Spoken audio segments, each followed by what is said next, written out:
I am Maria Garcia de Fleury. All human beings need to feel that we belong to something or someone. We all want to enjoy the happiness of belonging to a family, that feeling that love is there and that our family is special. All families live under stress, tension that often prevents the basic needs of its members from being met. Family relationships can be affected. We all know it, but most of the time we forget it. Family problems do not arise because dad, mom, and children live under the same roof. The problem exists because we are not able to open ourselves to each other, to share as brothers, as children, as husbands, as parents, what we feel, how we feel it, what we like, what we dislike.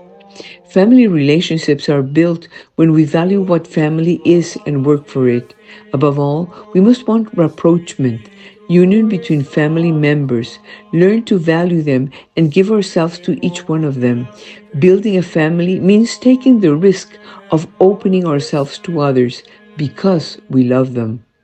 The day a man and a woman marry, they promise mutual fidelity and become one flesh. The demands of marriage ask for permanent mutual surrender, even when externally the reality tries to point out something else and wants to force us to give ourselves more to social commitments, to involve ourselves in environments outside the home, in entertainments and chores that they do not project us and create other people's illusions.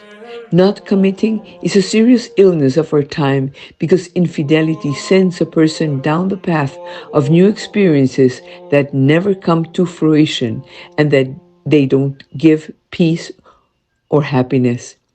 Infidelity is fleeing from an obstacle. It is weakness and it destroys the person instead of building it. Those who cannot put down true roots anywhere will not be able to bear good and true fruits either.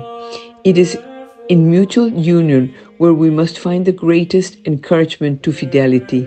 Fidelity is what makes the union.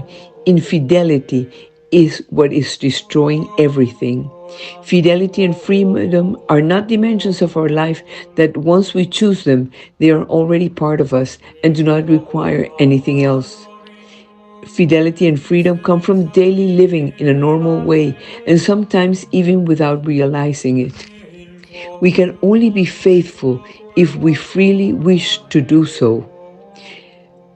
Therefore, we have to run the risk of looking for freedom and for fidelity in a constant and persistent way. Therefore, fidelity and freedom are inseparable. We can only be faithful if we freely wish to do so. Being faithful and free is learned in the small things of every day. The details are what we give meaning to things, what constitutes the great qualities of the works and therefore their success.